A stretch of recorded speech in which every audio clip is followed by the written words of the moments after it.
लगाकर। आइए एक बार फिर से खुदावंद की जिंदा कलाम में हम देखते हैं कि खुदावंद की बात हम सब के लिए क्या है। उस कलाम में से जो हीरे की नोक और लोहे की कलम से हमारे कदमों के चिराग और हमारी राह के लिए रोशनी है, जो सिराते मुस्तकीम है, जिसकी बिना पर आज हम यहाँ पर खड़े हैं। देखते हैं कि खुदावंद की बात एक बार फिर से हम सब के लिए क्या है। दो मतलब एक बार फिर से हम सब के लिए, पहला इस्तिस्ना की किताब में से, दूसरा मुकाशफा की किताब में से।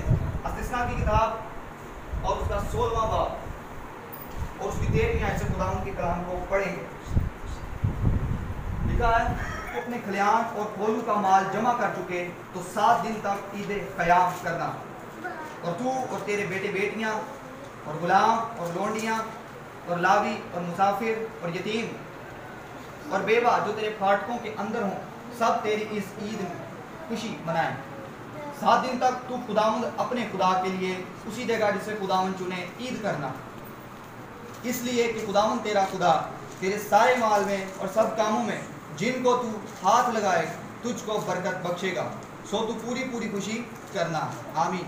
दूसरा मरकजी मतन हम सब के लिए मुकाशफा की किताब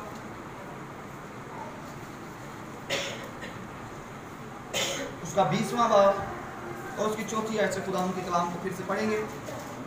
revelation chapter number 20 verse number 4 लिखा है, फिर मैंने तख्त देखे और लोग उन पर बैठ गए और अदालत उनके सुपुर्द की गई, और उनकी रूहों को भी देखा जिनके सर यसू की गवाही देने और खुदा के कलाम के सबब से काटे गए थे, और जिन्होंने उस हैवान की परस्तिश की थी, ना उसके बुत की, और ना उसकी छाप अपने माथे और हाथों पर ली थी। वो जिंदा होकर 1000 वर्ष तक मसीह के साथ बादशाही करते रहे, और जब तक कि 1000 वर्ष पूरे ना हो लिए बाकी मुर्दे जिंदा ना हुए। पहली क़यामत यही है। मुबारक और मुकद्दस वो है जो पहली क़यामत में शरीक हो। ऐसों पर दूसरी मौत का कुछ इख्तियार नहीं, बल्कि वो खुदा और मसीह के काहिन होंगे और उसके साथ 1000 वर्ष तक बादशाही करेंगे। बाइबल मुकद्दस का पढ़ा जाना हम सब के लिए बायस बरकत का सबब ठहरे। खुदावंद का शुक्र। आमीन। आइए अपने सर को झुकाएंगे, कलीसिया खुदावंद की हुजूरी को महसूस करते हुए चंद लम्हात की खामोशी इख्तियार करें। वापस से कभी भी अगर हमारे दिल के अंदर किसी किस्म की कुछ परेशानी खंजश मौजूद है, यीशु नाम से दूर हो, और जिस मकसद के लिए हम अलसुब आए हैं उस पर गौर कर सके, खुदा के कलाम पर अमल करने वाले बच के। हालेलुया। सब लोगों की आंखें बंद हो जाएं और शुक्रगुजारी की दुआ करेंगे।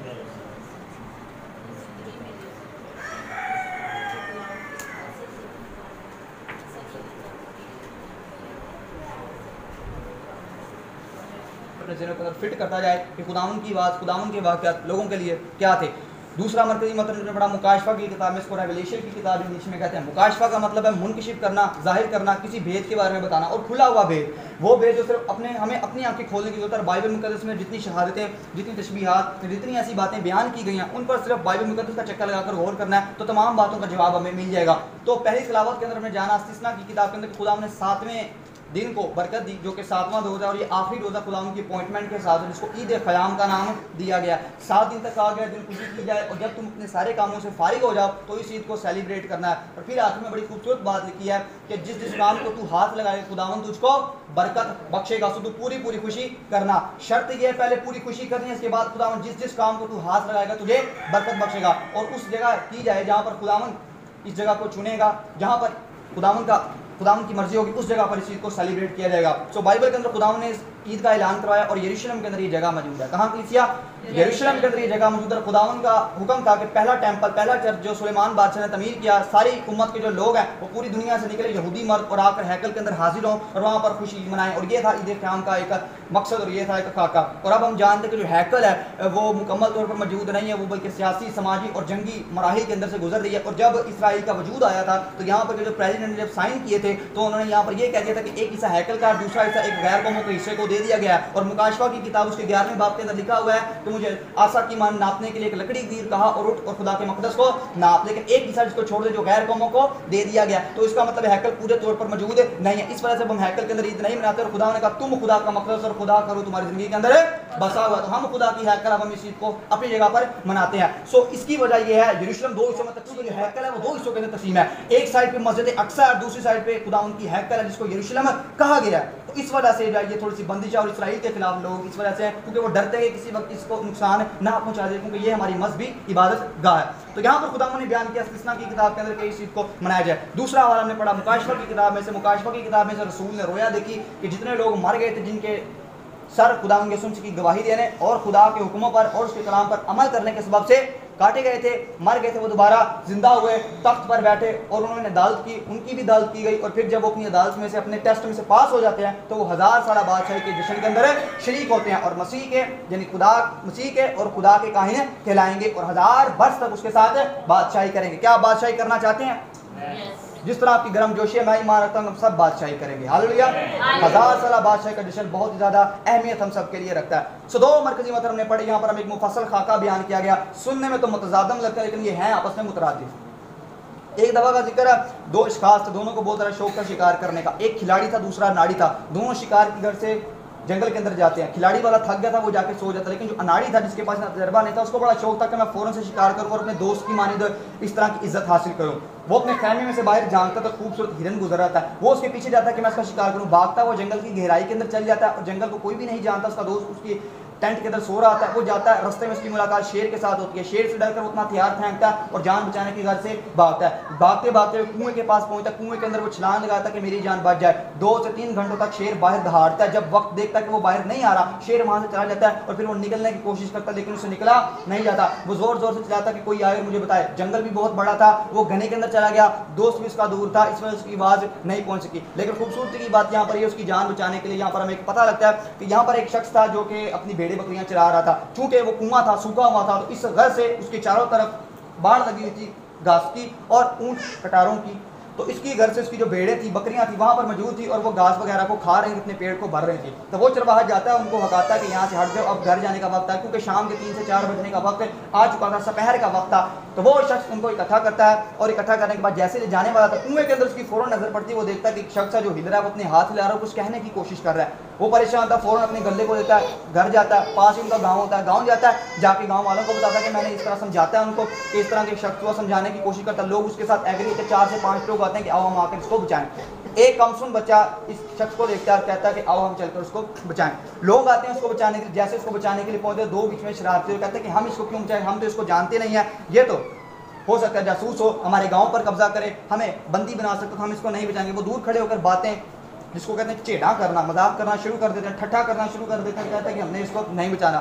3 अशखास पीछे रहेगा, 3 में से एक जाता है, उसको भी ठट्ठे करते हो, तू ना जा, गिर जाएगा, चोट लग जाएगी, आपकी बीवी बच्चे, आपके वालिदैन क्या कहेंगे, हम इसको जानते नहीं, अगर ये बाहर निकल किसने हमें नुकसान पहुंचाया, इसका जिम्मेदार तू होगा। वो भी हट गया, वो घर चला गया। पीछे रह गए 2 में से जब दूसरा जाता है तो उसको कुछ समझ नहीं आती, वो दरख्त की छाल पर से एक बेल को उतारता, बेल को जैसे ही अंदर लटकाता कि मैं इसको बाहर निकालूं, बेल कमजोर होती है, टूट जाती है, वो भी गिरने की कोशिश करता, वो भी डर कहता मैं इसको नहीं बचा सकता, मैं अपनी जान क्यों गवाऊं। तीसरे की जब बारी आती है वो भी कोशिश करता है, उसका भी पाँव फिसलने लगता है, उसको भी वो मजाक करते हैं, वो भी वहाँ से चला जाता है। और वो 5 के 5 जो लोग थे, जितने भी थे, वो हंसते मुस्कुराते और ठट्ठे करते वहाँ से चले जाते हैं। लेकिन वो जो कमसुन चरवाहा था उसको समझ आती है कि मैंने इसको बचाना, ये इंसान है, चाहे जो कुछ मर्जी हो। वो भाग के अपने गांव के पास जाता है, क्योंकि उसका गांव जो है उस जंगल से पास होता है। गांव के अंदर जाता है, जाके रस्सी लेकर आता है और लाकर बड़ी मेहनत के साथ उसकी बाजू छिल जाते हैं, उसके घुटने भी छिल जाते हैं, उसको चोट भी लगती है और कीड़े भी उसके जिस्म पर चलना शुरू हो जाते हैं, चूंटियां भी चढ़ जाती हैं और सांपों का डर भी उसको होता है। लेकिन वो उस शख्स को मेहनत करने के बाद बाहर निकालता है। जब वो अपने गाँव के अंदर जाता है, धूम मच जाती है कि एक गैर शख्स आया और इस कमसुन बच्चे ने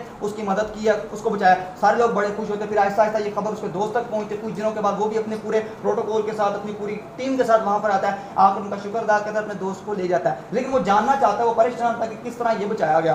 तो उसको उनको जवाब मिलता है, उसके वालिदैन कहते हैं हम आपको बताते हैं क्या हुआ। ये वो बच्चा था जो कि भेड़ बकरियां चरा रहा था, इन दोस्तों को लेकर गया, लेकिन इन्होंने इसकी मदद ना की, लेकिन इस बच्चे ने इसको बचा लिया। तो वो बड़ा परेशान हुआ कि ये छोटा कमसुन बच्चा जो कि अभी गालबन 17 से 18 साल का है, इसने कैसे इसको निकाल लिया और इसके अंदर कैसे इतना जज्बा पैदा हुआ। हालांकि जो बड़े लोग थे वो इतनी बातें कर रहे थे, इसने उनकी बातों को क्यों नहीं लिया। तो जवाब ये मिला, हुजूर ये बहरा है। क्या है? क्या है? बहरा किसको कहते हैं? जिसके कान ना हो, जो सुन ना सके। अगर वो सुन लेता उनकी बातें तो शायद वो उनको भी नहीं बचाता। और बाइबल मुकद्दस के अंदर ये लिखा है, बस खुदा के ताबिया हो जाओ और इब्लीस का मुकाबला करो तो वो तुमसे भाग जाएगा। अगर उसके कान होते, वो भी उनकी बातों को सुनता, आवाज उसके अंदर जाती, तो शायद वो भी बेदिल हो जाता।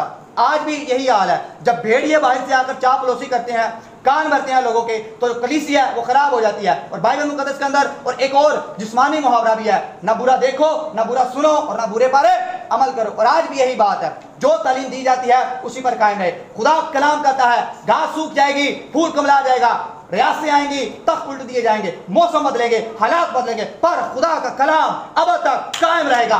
खुदा की बात कल भी वही थी, आज भी यही है और आगे भी यही रहेगी। उस बच्चे ने इसलिए उसको बचा लिया क्योंकि उसके कान नहीं थे, उसको डर नहीं था मुझे चोट लगेगी। आज हमें भी जरूरत है अपने कानों को बंद कर ले रूहानी तौर पर, किसी की बात को ना सुने। अगर हम चाहते हैं 1000 साल बादशाह के अंदर है शरीक हो, पतरस रसूल फरमाते हैं, रसूल आजम पौलुस रसूल की बहुत सी बातें ऐसे हैं आम आदमी उनको समझ नहीं सकता, अगर समझने की कोशिश करे तो उसका होना जरूर है। दूसरी बात, बाज लोग ऐसे हैं जो सहीफों की मानद इनको खींच तान कर अपनी हलाकत का सबब ठहराते हैं। तो इससे पहले हमारे लिए हलाकत बने, खुदा का कलाम दो धाई तलवार से ज्यादा तेज है। खुदा मोहब्बत है लेकिन अदल और इंसाफ का भी खुदा है। हाँ की जगह हाँ और ना की जगह ना। इस बात पर गौर करें, इस तमसील को अपने ज़हन के अंदर बिठाएं। हमने 4-5 लोगों को नहीं देखना, हमने कलाम को देखना। हमारे लिए क्या है, कानों को बंद कर लें, कानों का इन कान उतार लेने, यानी कि उन लोगों की आवाज़ों की सबब से बेदार ना हो, कानों को बंद कर लें ताकि हम खुदा के कलाम को जान सकें। आमीन। अब हम आगे बढ़ते हैं, किस पर हम बात करने वाले, कौन सी ईद पर हम बात करने वाले, तीन शायद आपको याद हो। कौन सी ईद है? ईद क़याम। कौन सी कलीसिया? अभी आपने पढ़ा हवाला, अगर आपने देखा हो तो ईद क़याम के हवाले से हम बात करेंगे। खुदाम को हुक्म है 7 दिन तक ये ईद मनाई जाए। आपने पिछले साल, मैं खुदाम का इस बात के लिए शुक्र अदा करता हूं कि आपने बड़ी गर्मजोशी के साथ इस ईद को मनाया, मुखालफतों का भी सामना किया, यहूदियत को भी अपनाया। लोगों ने आपको यहूदी, अगर यहूदी कहते तो खुश हो। याद रखिए जो अदालत के लिए आने वाला है वो भी यहूदी है, वो यहूदियों में से है और निजात भी यहूदियों में से है। और यहूदी का मतलब क्या है? यहोवा की हमदो सताई। तो लोग अगर आपको कहते हैं यहोवा की हमदो सताई तो इससे बड़ी बात क्या है? हालेलुया। याद रखिए यहूदी कहना भी कोई बुरी बात नहीं है, इसका मतलब है यहोवा की हमदो सताई। अगर लोग आपको कहते हैं कि यहोवा की हमदो सताई करने वाले तो खुश हो, परेशान ना हो। हालेलुया। खुदा के कलाम की यह आवाज़ है, तहरीफों को समझते हुए हम और आगे बढ़ेंगे। सो आपने इसको मनाया गर्मजोशी के साथ। क्या कोई बता सकता है इसकी क्या अहमियत है, क्यों हम इस चीज़ को मनाते हैं? 7 से जितने भी दिन थे हमने सब के रोज इबादत की गर्मजोशी के साथ और खुदा के कलाम को जाना। कोई बता सकता है? मैं सबसे पूछूंगा, पहले बहनों से शुरू करते हैं। जी बोलें, क्या ईद क़याम हमारे लिए अहमियत रखती है? 40 साल तक बनी इसराइल भी की इबादत करते हैं और 8वें दिन खुदा का शुक्र अदा करते हैं, क्योंकि हम मुल्क के अंदर बहुत सी आफतें आई थी और जब खुदा के फादर में जमा होते हैं तो वो आफतों का सामना करते हैं, खुदा से मिन्नत करते हैं वो सारी आफतें। Very good. नेक्स्ट,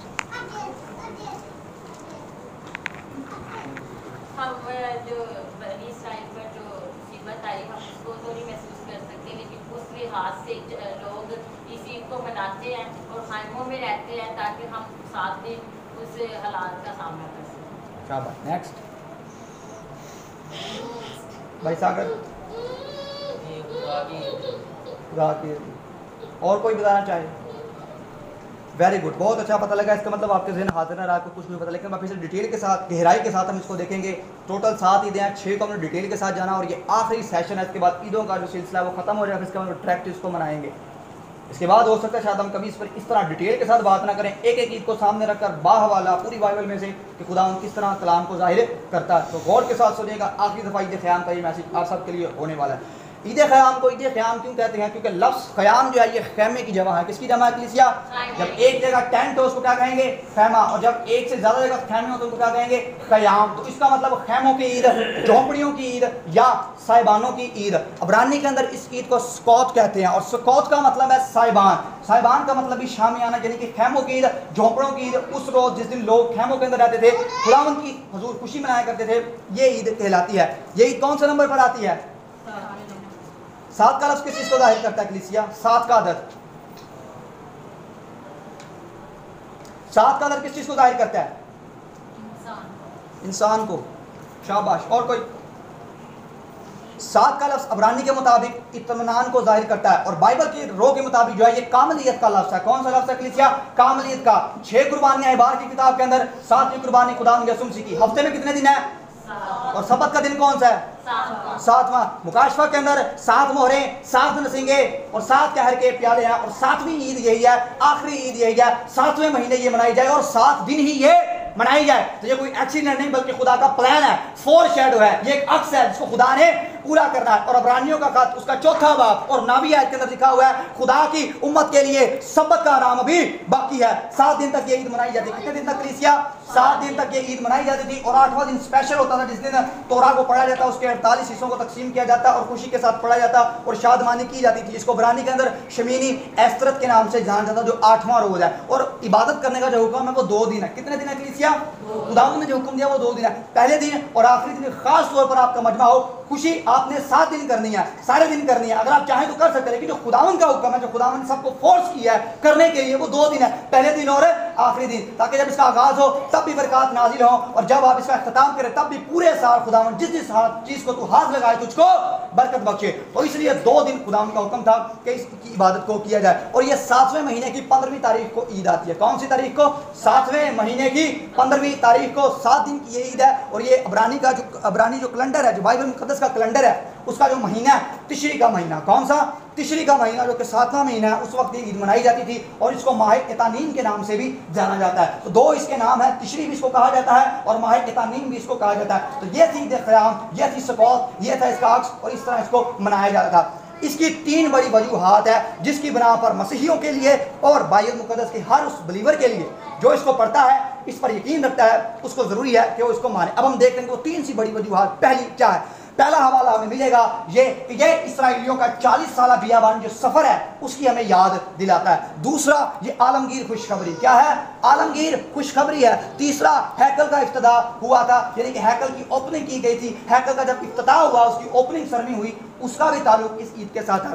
पहली चीज़, इसराइलियों का बियाबानी सफ़र जो कि 40 साल का था। उम्मत इसराइल जब मुल्क मिस्र में से निकली तो कितने दिन का सफ़र था? कितने दिन का हो गया?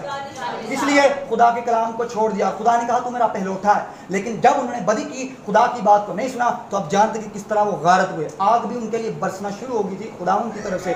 आज जो कोई खुदा के कलाम से तहरीफ करेगा, इस पर अमल नहीं करेगा जो इसमें लिखा है, तो वो सुन ले खुदा मोहब्बत हुआ, लेकिन खुदा अदल और इंसाफ का भी खुदा है। और फिर बाइबल बयान करती कि अगर तू मेरे हुक्मों पर अमल नहीं करेगा, मेरी फरमाबरदारी नहीं करेगा, आसमान जो तेरे सर पर है पीतल का और ज़मीन जो तेरे पाँव के नीचे लोहे की हो जाएगी। इस तरह की लानत भी लिखी हुई है। सो हमने जाना कि 3 इसकी बड़ी वजूहात हैं जिसकी बिना पर इसको मनाया जाता है। सो पहला जो हिस्सा है वो है इसराइलियों का बियाबानी 40 साल सफ़र। और यहाँ पर खैमा इत्मा, जब उम्मत इसराइल मुल्क मिस्र के अंदर से निकले तो खुदा ने मूसा के साथ कलाम किया और उसको खैमा इत्मा का नक्शा दिखाया और हू बहू एक एक चीज़ की रोया दिखाई और कहा कौन सी चीज़ किस वक्त किस तरह से बनाना है उसको। मूसा ने खुदावंद की बात पर अमल किया और चलते हुए खुदावंद की बात को सुना और उसने खैमा इत्मा का आगाज़ किया। खैमा इत्मा वो था जो खुदावंद का मस्कन था, जहाँ पर लोग रहा करते थे और खुदावंद उस घर के अंदर रहता था और सालों के अंदर लोगों के खैमे हुआ करते थे। पाक 3 मुकाम था, सहन था और पाक मुकाम था। ये खुदावंद के जलाल और खुदावंद के हिस्सों को जाहिर करता है। और खुदावंद ने इसलिए ये करने के लिए कहा क्योंकि खुदा ये चाहता था कि मैं अपने लोगों के दरमियान आऊँ। क्योंकि बाइबल के अंदर लिखा कि जब वो निकले थे वहाँ से तो दिन के वक्त क्या उनकी हिफाजत करता था कलीसिया? बादल और रात के वक्त आग का सतून उनकी निगहबानी करता था। तो खुदा इस तरह प्यार करता है। और खैमा इत्मा बनाने का मतलब ये था, सेंटर के अंदर खुदावंद का खैमा आता था, साइडों पे लोगों के खैमे हुआ करते थे। और ये इसलिए खैमा इत्मा बनाया गया था। और ईद क़याम का जिक्र इसलिए हमें मिलता है क्योंकि खुदा ने अपना खैमा अपने लोगों में लगाया था। हालेलुया। और जब वो अपने घर से बाहर निकलते थे किसी भी काम के घर से, वो फौरन निकलते, उनकी नजर खुदा के खैमा पर पड़ती, वो खुशी से झूम उठते कि खुदा का खैमा आदमियों के दरमियान है और खुदा हमारे दरमियान सुकूनत करता है। हालेलुया। तो ये थी इसकी पहली वजह कि खुदा का खैमा आदमियों के दरमियान है। अब हम आगे बढ़ते हैं। दूसरी खुशखबरी क्या है? जो आलमगीर खुशखबरी है। आलमगीर का मतलब होता है अजीमुल निशान, जो आलमे वाला से आए, जो अजीम हो, जो जिसकी कोई मिसाल ना मिले, जो लासानी हो। अब किस तरह ये अजीम है हमारे लिए आलमगीर खुशखबरी। इस रोज़ अगर आप देखें तो ईद क़याम पर बहुत सारी कुर्बानियाँ गुजराने का हुक्म था उन लोगों को जो पुराने अहदनामे के उस तरह के मुताबिक थे। खुदा ने कहा कुर्बानियाँ गुजरानी जाए, मुख्तलिफ तरह के जानवर और बछड़े लिए जाते थे और कहा जाता था कि इनको कुर्बान किया जाए। अब जिनके पास खुदा का जिंदा कलाम है वो निकालिए गिनती की किताब उसका 29वां बाब, जल्दी से गिनती की किताब और उसका 29वां बाब और उसकी 13वीं आयत निकालें। गिनती की किताब उसका 29वां बाब उसकी 13वीं आयत। जिसको मिल जाए यहाँ पर पढ़ना नहीं बल्कि आपने गौर करना है। यहाँ पर कुर्बानियों का जिक्र उन्होंने बताया वो कितनी कुर्बानियां हैं और वो कौन सा जानवर है। गिनती की किताब उसका 29वां बाब और उसकी 13वीं आयत।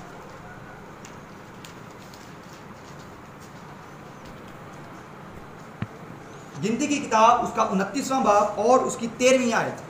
यहाँ पर खुदावन ने हुक्म दिया कि इतनी कुर्बानियाँ जो हैं वो गुजरानी जाएँ। वो कितनी कुर्बानियाँ और किस चीज़ की कुर्बानियाँ, ज़रा गौर करें कलीसिया।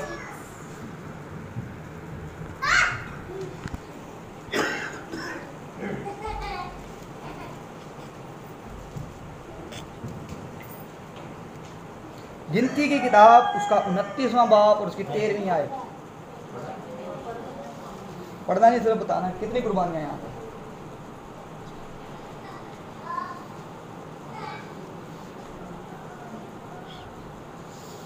यहाँ से पता लग रहा कितने सरगर्म है खुदा के कलाम को पढ़ने के लिए।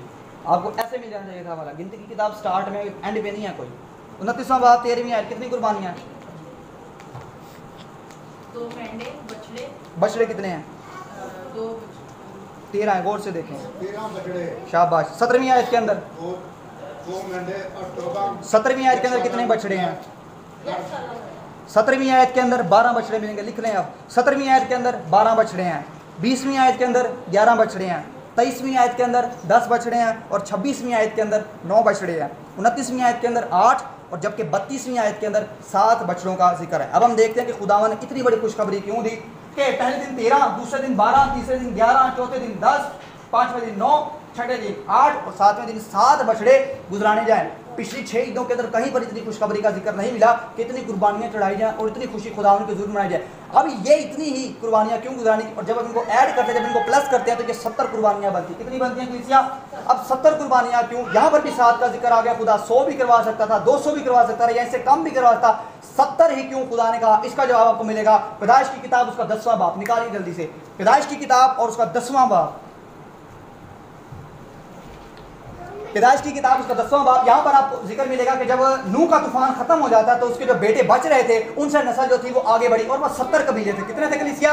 70 कबीले। इसलिए ये आलमगीर खुशखबरी कहलाती है। वो लोग जो अभी तक खुदा के वक्त को नहीं जानते, इस्राएल को हुक्म था उनके हिस्से की खुशी भी वो मनाए और उनके हिस्से की कुर्बानियां भी वो गुजराने। 70 कबीलों का यहाँ पर जिक्र था और 70 ही कुर्बानियां गुजराने के लिए अब्बा यहोवा ने हुक्म दिया था कि ये की जाए। इसका मतलब ये आलमगीर खुशखबरी थी तमाम लोगों के लिए और पूरी दुनिया के लिए। इस्राएल जो लोग थे वो खुशी मनाते थे और दुआ करते थे कि सारे लोग खुदा को कबूल करें और अपने गुनाहों से निजात हासिल करें। तो दूसरी बड़ी वजह यह है कि ये आलमगीर खुशखबरी है पूरी दुनिया के लिए और हमें दुआ करने की जरूरत है कि खुदा हम सबको कामरानी अता करे कि वो इसको मनाए। तीसरा और सबसे अहम बड़ा नुक्ता यहाँ पर हुआ है हैकल का इफ्तिताह। क्या? हैकल का इफ्तिताह, यानी कि ओपनिंग सरमनी जब हैकल को खोला गया था। इसका हवाला है पहली सलातीन और उसका 8वां बाब और उसकी दूसरी आयत। यहाँ पर आपको जिक्र मिलेगा कि जब सुलेमान बादशाह ने हैकल का इफ्तिताम किया, उसको खोला, उसका इफ्तिताह किया, तो यहाँ पर हैकल वो थी जो कि पहले जनाब मूसा ने खैमा इज्तिमा उसको बनाया। खैमा इज्तिमा के बाद हूबहू मुफस्सल खाका था वो सुलेमान बादशाह ने बनाया। सुलेमान कौन से नंबर वाला बादशाह था कलीसिया? पहला बादशाह कौन था? दूसरा दाऊद, तीसरा सुलेमान। तो सुलेमान तीसरे नंबर वाला बादशाह जिसको खुदावन ने दाऊद के दिल में आया। दाऊद ने अपने बेटे को कहा और उसके बेटे ने हैकल बनाई और जैसे ही हैकल का इफ्तिताह किया गया, हैकल को खोला गया तो खुदावन के अहद का संदूक हैकल के अंदर लेकर गए और उन्हें वहां पर ले जाकर रखा गया। अब जब उनको वहां पर ले जाकर रखा गया तो बाइबल बयान करती है कि जैसे ही अहद का संदूक पाक तरीन मुकाम के अंदर रखा गया, खुदा का घर अबर से भर गया और काहिन कहानत के लिए वहां पर खड़े ना रह सके, क्योंकि खुदा के अहद का संदूक, खुदा के वादों की वजह जब हैकल के अंदर जाती है तो जलाल, इज्जत, बुजुर्गी, हशमत वहां पर खुदा रब्बुल अफ़वाज की छा जाती है और लोग घुटनों के बल होकर खुदावंद की तारीफ करना शुरू कर देते हैं। हालेलुया। और हकीकत के अंदर अहद का संदूक है, ये खुदावंद यीशु मसीह की तरफ इशारा करता है। अहद के संदूक के अंदर 3 चीजें मौजूद थी। वो आसा जिस पर बादाम निकले थे और 10 अहकाम और जिंदगी, और वो मन से भरा हुआ जार यानी कि एक बर्तन। लाठी इस चीज को जाहिर करती है। खुदावंद यीशु मसीह की बाबत लिखा गया वो लोहे के आसा से कौमों पर हुकूमत करेगा। 10 अहकाम इसलिए इब्तिदा में कलाम था, कलाम खुदा के साथ था, कलाम ही खुदा का और कलाम ही मुजस्सम हुआ जो फजल, रूह और सच्चाई से मामूर होकर हमारे दरमियान रहा। तीसरी सबसे बड़ी वजह क्या है? मन। और यीशु मसीह ने कहा जिंदगी की रोटी मैं हूं, जो मुझ में से खाए वो कभी भूखा और प्यासा ना रहेगा। तो तीनों वजह कि जब खुदावंद के अहद का सलूक यानी कि यीशु मसीह जब हैकल के अंदर जाते हैं तो खुदा का घर जलाल से भर जाता है। तीसरी सबसे बड़ी अहम वजह इसकी है। अब इसके साथ साथ एक और हवाला आपके गोश्त गुजार करते जाएं ताकि आप इसको देख लें। पहली तवारीख और उसका 5वां बाब और उसकी दूसरी आयत के अंदर भी ठीक इसी हवाले के बारे में आपको जिक्र मिलेगा कि इस ईद को किस तरह मनाया गया। पहली सलातीन के अंदर और पहली तवारीख के अंदर खुदावंद का हुक्म था कि इस ईद को मनाया जाए और जिस दिन ये ईद मनाई गई जिस दिन अहद का संदूक हैकल के अंदर लाया गया उस दिन भी ईद क़याम थी। कौन सी थी कलीसिया? तो बियाबानी का 40 साल सफ़र ईद क़याम की निशानदेही करता है। आलमगीर खुशखबरी है लोगों के लिए। और तीसरी और सबसे अहम बात ये कि ये जिस दिन हैकल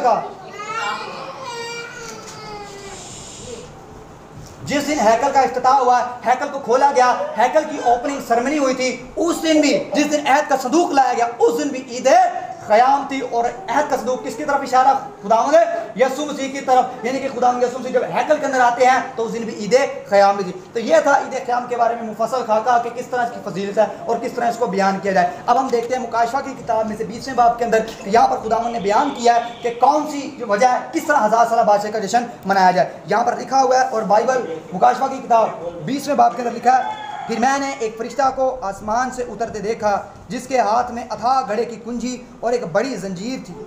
उसने उस अजदहा यानी पुराने सांप को जो अबलीस यानी शैतान है पकड़कर 1000 बरस के लिए बांधा और उसे अथाह घड़े में डालकर बंद कर दिया और उस पर मोहर कर दी ताकि 1000 बरस पूरे होने तक कौमों को फिर गुमराह ना करे। इसके बाद ज़रूर है कि थोड़े अरसे के लिए खोला जाए। फिर मैंने तख्त देखे और लोग उन पर बैठ गए और अदालत उनके सपुर्द की गई और उनकी रूहों को भी देखा जिनके सारे यस्सु की गवाही देने और खुदा के कलाम के सबब से काटे गए थे और जिन्होंने ना उस हैवान की प्रस्तिश की थी, ना उसके बुत की, ना उसकी छाप अपने माथों और अपने हाथों पर ली थी। वो जिंदा होकर 1000 बरस तक मसीह के साथ बादशाही करते रहे। और जब 1000 बरस पूरे ना हो लिए तो बाकी मुर्दे जिंदा ना हुए। पहली क़यामत यही है। और फिर जब 1000 बरस पूरे हो चुकेंगे तो शैतान कैद से छोड़ दिया जाएगा और कौमों को जो ज़मीन पर है चारों तरफ होंगी, यानी जूझ माजूझ को गुमराह करके लड़ाई के लिए जमा करने को निकलेगा और उनका शुमार आसमान की रेत की मानद होगा और आसमान से खुदा का गजब यानी आग नाजिल होगी और तमाम कौमों को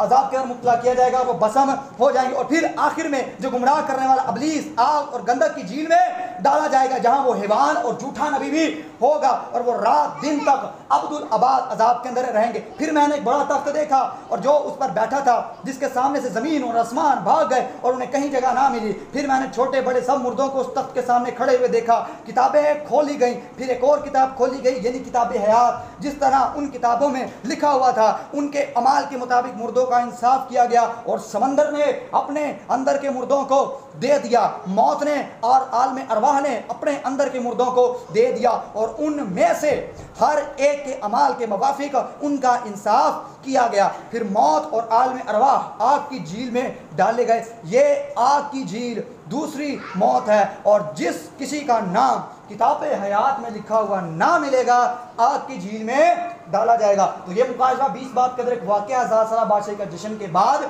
और पहले का जिसका नाम किताब हयात के अंदर नहीं मिलेगा और जो लोग खुदा को कबूल नहीं करेंगे जूझ माजूझ जिनको गुमराह कर लेंगे और फिर खुदा अपनी कौम की हिफाजत भी करेगा। और फिर 21वें बाब के अंदर लिखा हुआ है, फिर मैंने एक नए आसमान और नई ज़मीन को देखा क्योंकि पहला आसमान और पहली ज़मीन जाती रही थी और समंदर भी ना रहा।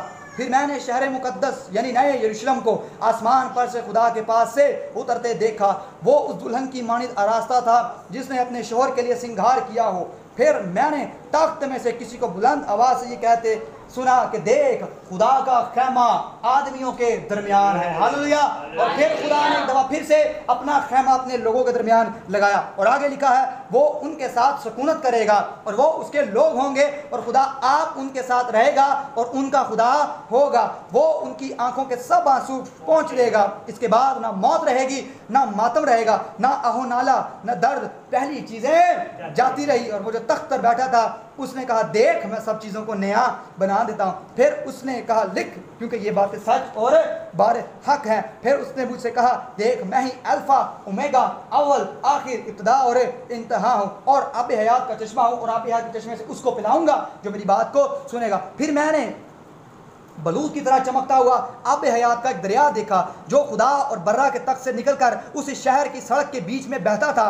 और दरिया के पार जिंदगी का दरख्त था। उसमें 12 किस्म के फल आते थे और हर महीने में फलता और उस दरख्त के पत्तों से कौमों को शिफा होती थी। और फिर लानत ना होगी और वो खुदा और बर्रा का तख्त और उस शहर में होगा। उसके बंदे उसकी इबादत करेंगे और उसका मुंह देखेंगे और उसके माथों पर उसका नाम लिखा जाएगा, उनके माथों पर लिखा जाएगा जिन्होंने उसकी छाप को नहीं लिया होगा। कलीसिया अपने आप को तैयार करे जो बुजुर्ग साक्षात खुदा की खलकत का ममदा और मुर्दों में से जी उठने वाले में पहलौठा फल ठहरा है। वो ये फरमाता है, देख मैं जल्द आने वाला हूँ, पर जो तू तेरे पास है उसे थामे रह, कहीं ऐसा ना हो कि कोई इसको चुरा कर ले जाए। और जब वो आएगा तो जोर के साथ, जिस तरह बिजली पूरब से पश्चिम तक कूदती है, इब्ने आदम का आना भी ऐसे होगा। और हर एक आंख उसको देखेगी, जिन्होंने उसे छेदा था वो भी देखेंगे, जो खून की छिड़की हुई पोशाक पहने हुए है, जिसका नाम कलामे खुदा कहलाता है, जो कलामे हक है, जो रास्ती से इंसाफ करता है, और जिसकी रान और पोशाक पर यह नाम लिखा हुआ है,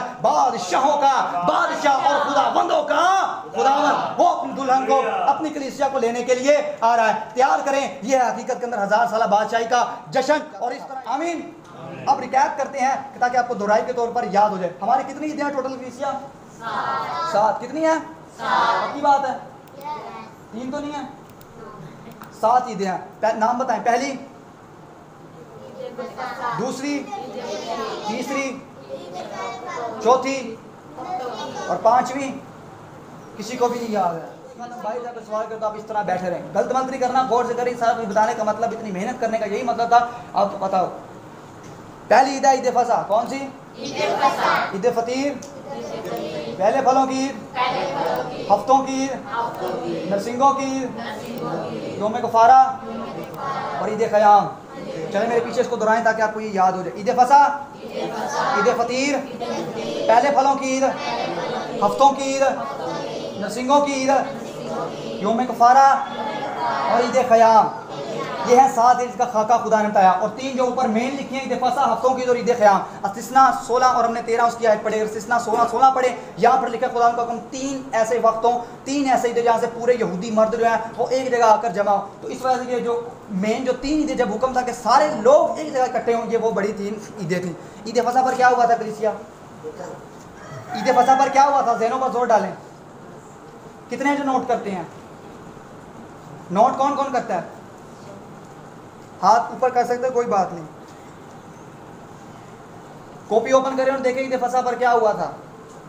ईद फसा पर आखिरी दफा सुन ले, मैंने फिर भी कहा है कि इसके बाद शायद हो सकता है हम इतनी डिटेल के साथ बात ना करें, क्योंकि और बहुत सारी बातें जो बाइबल मुकद्दस में से आपके सामने पेश करनी है। थियोलॉजिकल डिबेट्स भी हैं और बहुत सारी ऐसे बिदात भी जिनको हमने बेनकाब करना है। ईद फसा पर पुराने अहदनामा के अंदर बर्रा लिया जाता, और जिसके घर के ऊपर बड़े का खून लगा था, मौत का फरिश्ता ऊपर से गुजर गया, और यीशु मसीह फसा का बराबर है, जिसने हमारी खातिर कुर्बानी दी और हमें मुर्दों में से जिंदा किया। हालेलुया।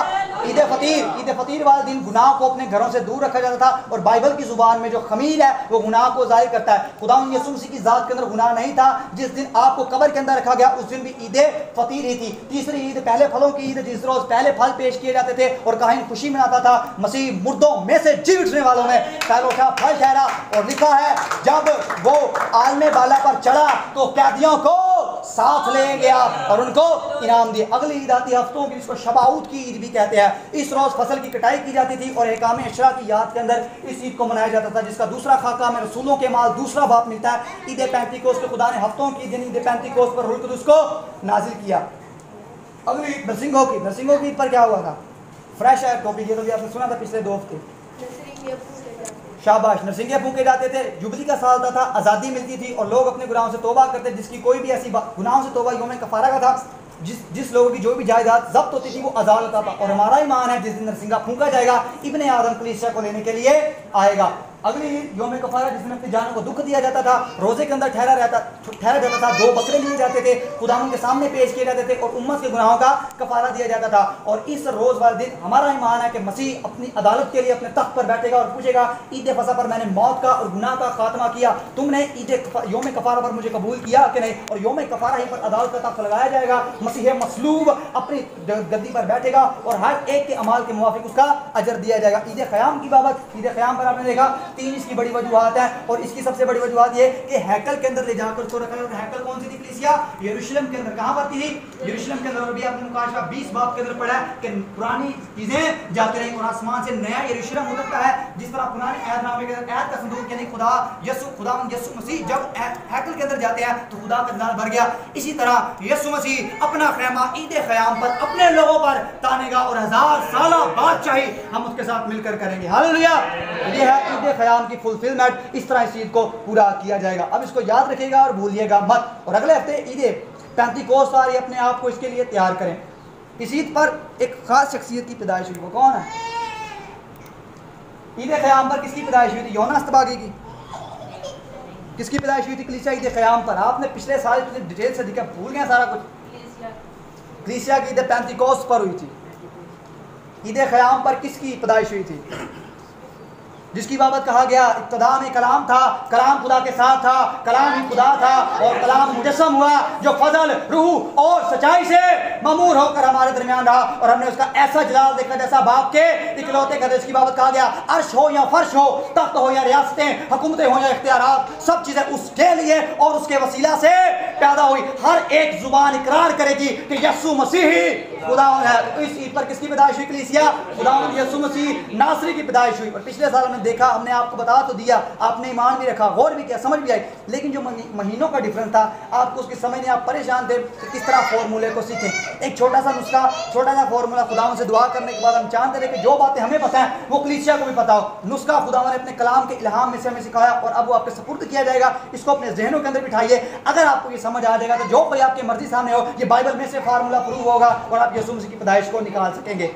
ईद फसा पर किसकी पैदाइश हुई थी कलीसिया? ईद फसा पर किसकी पैदाइश हुई थी? यूहन्ना अस्तबागी की। किसकी? और ईद क़याम पर हमें इशारा मिलता है खुदावंद यीशु मसीह किस तरह निसान जो कि पहला महीना है अबरानी कैलेंडर का और जो 7वां महीना है वो तिशरी का है। 15 तारीख को निसान की शुरू होती है, यानी ईद फतीर, और आगे तिशरी की जो 15 तारीख है वो शुरू होती है ईद क़याम के हवाला से। 30 दिनों का ये दिन है। निसान का महीना भी 30 दिन का और ईद क़याम भी जो है ये भी 30 दिनों का। तिशरी का जो महीना है ये भी 30 दिनों का है। अब ये 30 दिनों का ठहरता है तो किस तरह हम इसकी डेट को निकाल सकते हैं? क्योंकि बाइबल का कैलेंडर हमारे पास मौजूद नहीं है और सबके लिए खुशखबरी है। ऐसे खादमीन के लिए हम शुक्र अदा करते हैं खुदा उनका, जो दिन रात एक करने के बाद मेहनत करते हैं और फिर अपनी मेहनतों के बाद इनका रंग जो है वजूद के अंदर लाते हैं। ये अबरानी कैलेंडर पाकिस्तान की हिस्ट्री के अंदर 72 से 73 सालों के अंदर पहली दफ़ा अबरानी कैलेंडर, बाइबल का कैलेंडर जो है वो वजूद के अंदर आया और इसका सारा क्रेडिट पहले खुदावंद अब्बा यहोवा को जाता है, फिर हमारे मुनज्जिम खुदावंद यीशु मसीह को और फिर इसके बाद खुदावंद के खादम जनाब पास्टर मूसा साहब को, जिन्होंने दिन रात एक करके आप सबके लिए इस कैलेंडर को वजूद के अंदर रखा है। पिक्चर्स भी बनी है, डेट भी लिखी है, अबरानी के महीनों का भी नाम लिखा हुआ है। और मैं आप सबको रिक्वेस्ट नहीं करूँगा बल्कि आप सबको इसके लिए दावत दूंगा कि ज़रूर इसको लें, इसको पढ़ें। अगर आप कहीं दूर जाते हैं या आप भूल जाते हैं ईदों के फॉर्मूला को, इस तरह सारी ईदों का उन्होंने पूरी कोशिश की, डिटेल के साथ बताने की कोशिश किया। अबरानी महीनों का नाम, यूनानी नुस्खों के बारे में भी उन्होंने बताया ताकि अगर आप भूल जाएँ या आपका मुखालफिन से कभी सामना हो तो आप उनको मुँह तोड़ जवाब दे सकें। देखिए, हम शॉपिंग के लिए इतनी पैसे उड़ाते हैं, हमें पता नहीं था कितने पैसे हैं, लेकिन जब हमें खुदा के कामों के लिए खर्च करना हो तो 100 रुपया भी 1000 रुपया लगता है। कोई इसकी इतनी ज़्यादा कॉस्ट नहीं है और कॉस्ट भी सिर्फ इसकी इसलिए इसकी प्रिंटिंग की है। किसकी है? प्रिंटिंग। इसके जो इंक यूज़ हुई है, जो पिक्चर्स यूज हुई हैं, जो उन्होंने अपना नॉलेज दिन रात एक करके इसके लिए रखा है, वो आपके लिए फ्री है। हालेलुया। क्योंकि लिखा है तुमने मुफ्त पाया, मुफ्त देना। नॉलेज आपके लिए मुफ्त है, लेकिन जो इसकी प्रिंटिंग है, जिस तरह की चल के आपके पास आएगा, इसका पेपर देखे, इसकी जो बाइंडिंग हुई है, ये जो इस पर रिप लगे हुए हैं और सारा जो इसके लिए वर्क पैटर्न का जो खर्चा है, जिसने इसको डिज़ाइन किया, जिसने इसकी प्रिंटिंग की, उसके पैसे आपसे लिए जाएंगे क्योंकि वो इसके हकदार है। लेकिन जनाब मूसा के लिए कुछ भी नहीं, क्योंकि उन्होंने ये फ्री गिफ्ट आप सबके लिए रखा है। हालेलुया।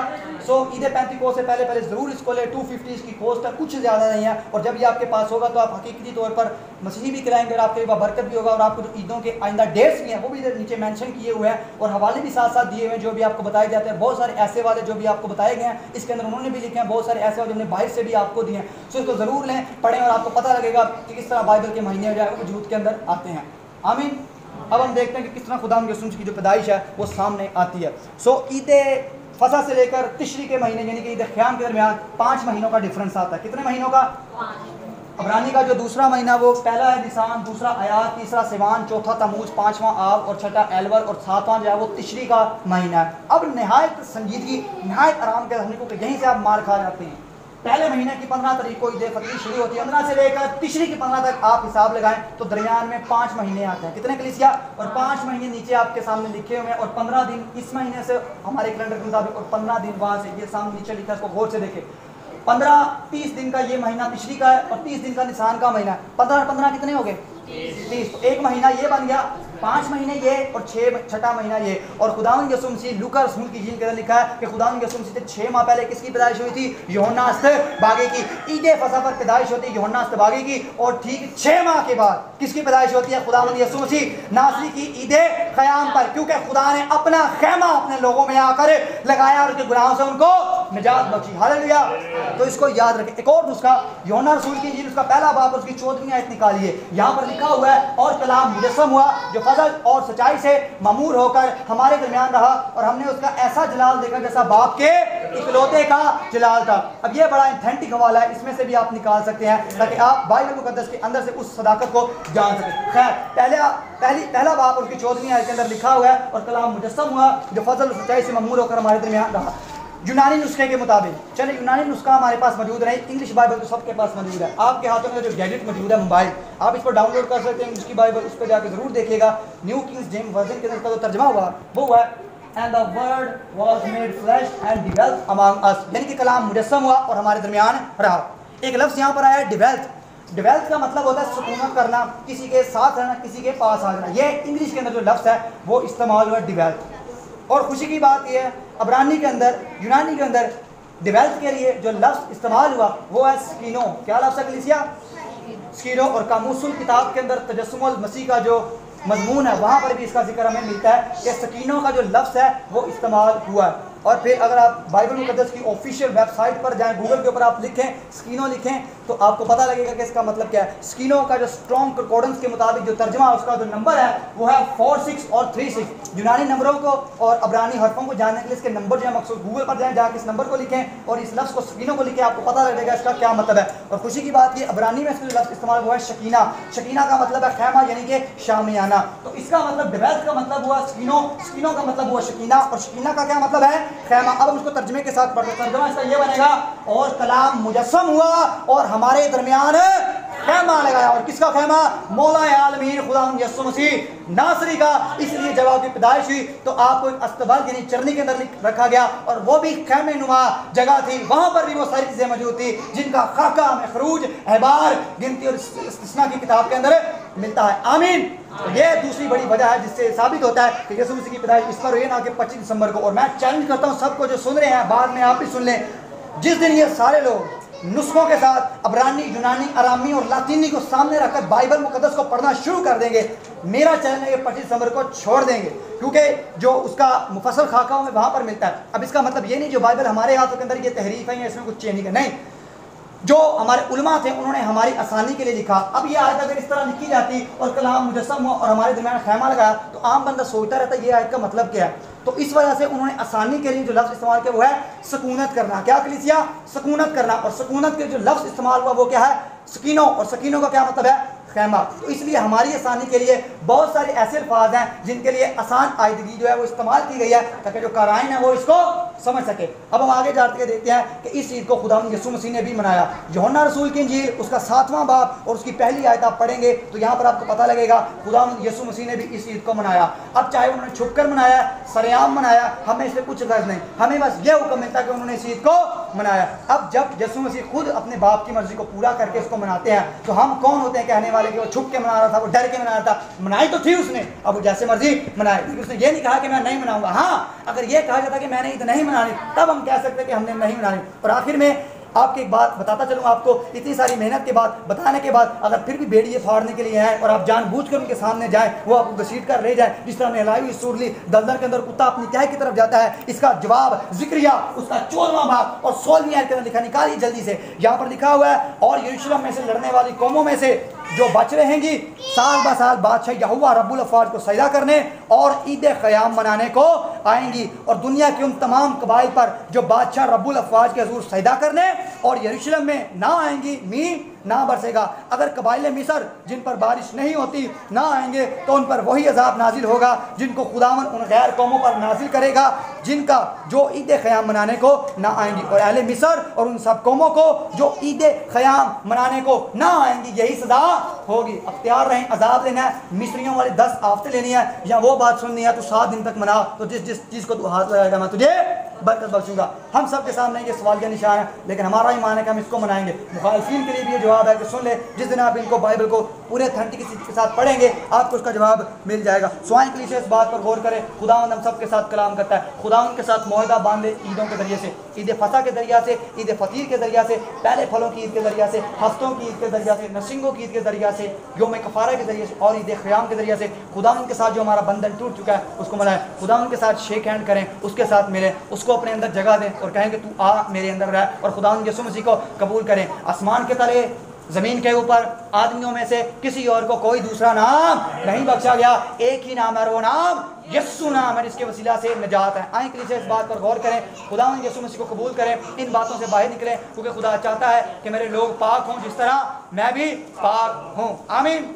तो खुदा अलीम से दुआ है खुदा हम सबको ये भारी फजल अता करे कि हम इसको सुनने समझने वाले नहीं बल्कि इस पर अमल करने वाले बन सके। खुदा यीशु मसीह के नाम में आमीन। कदीमुल याम या रब्बुल आलमीन। हालेलुया। आइए अपने सर को झुकाएंगे, खुदा की ज़ुरी को महसूस करेंगे, इस पाक इस मौका घड़ी सब लोगों के बातें बंद हो जाए और खुदा की ज़रूर शुक्रगुजारी की दुआ करेंगे।